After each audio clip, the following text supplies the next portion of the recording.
You're listening to an audio article by the Common Constitutionalist.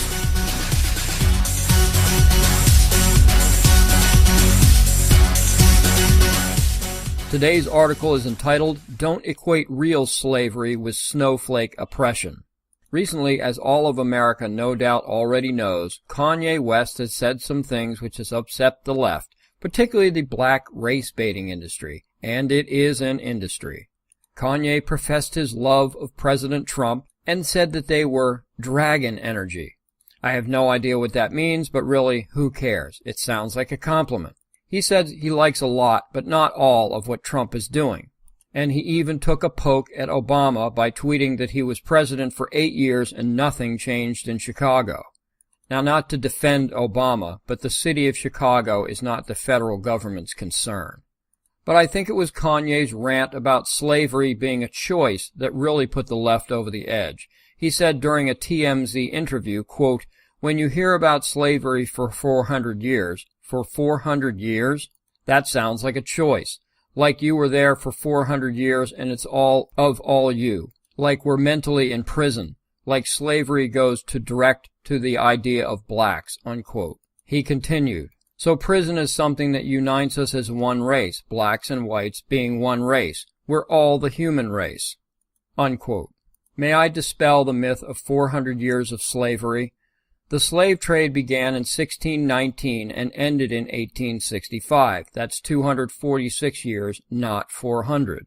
And actually, the first black man to be declared slave for life in America happened in 1654, or 1655, they're not quite sure. His name was John Kaser, and coincidentally his owner was tobacco farmer Anthony Johnson, who was also black. Anyway, a TMZ staffer was quick to respond, saying that Kanye was entitled to his opinion.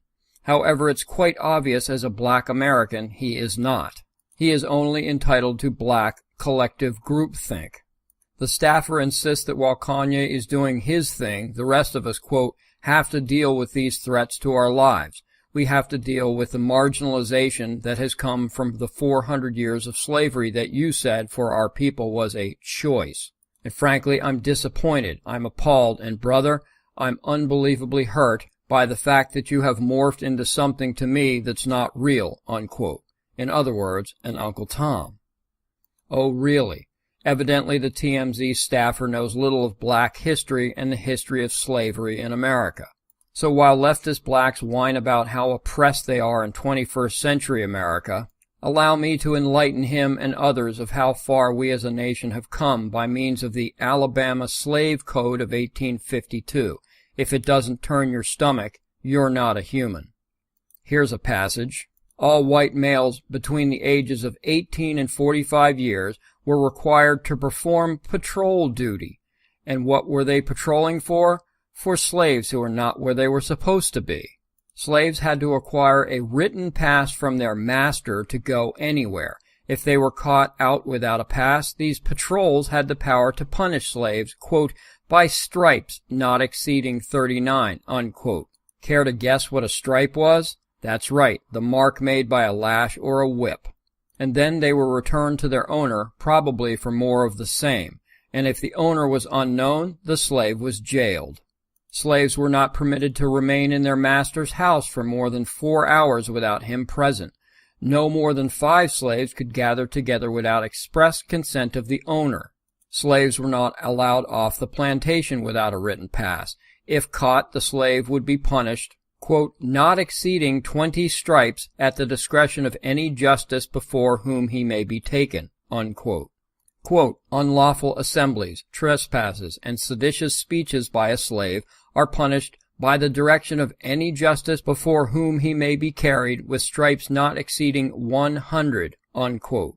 Now I could go on for paragraph after painful and abhorrent paragraph, but instead I urge you all to read the Alabama Slave Code of 1852 to see just how far we've come and get an accurate idea of what it was like to be an actual slave.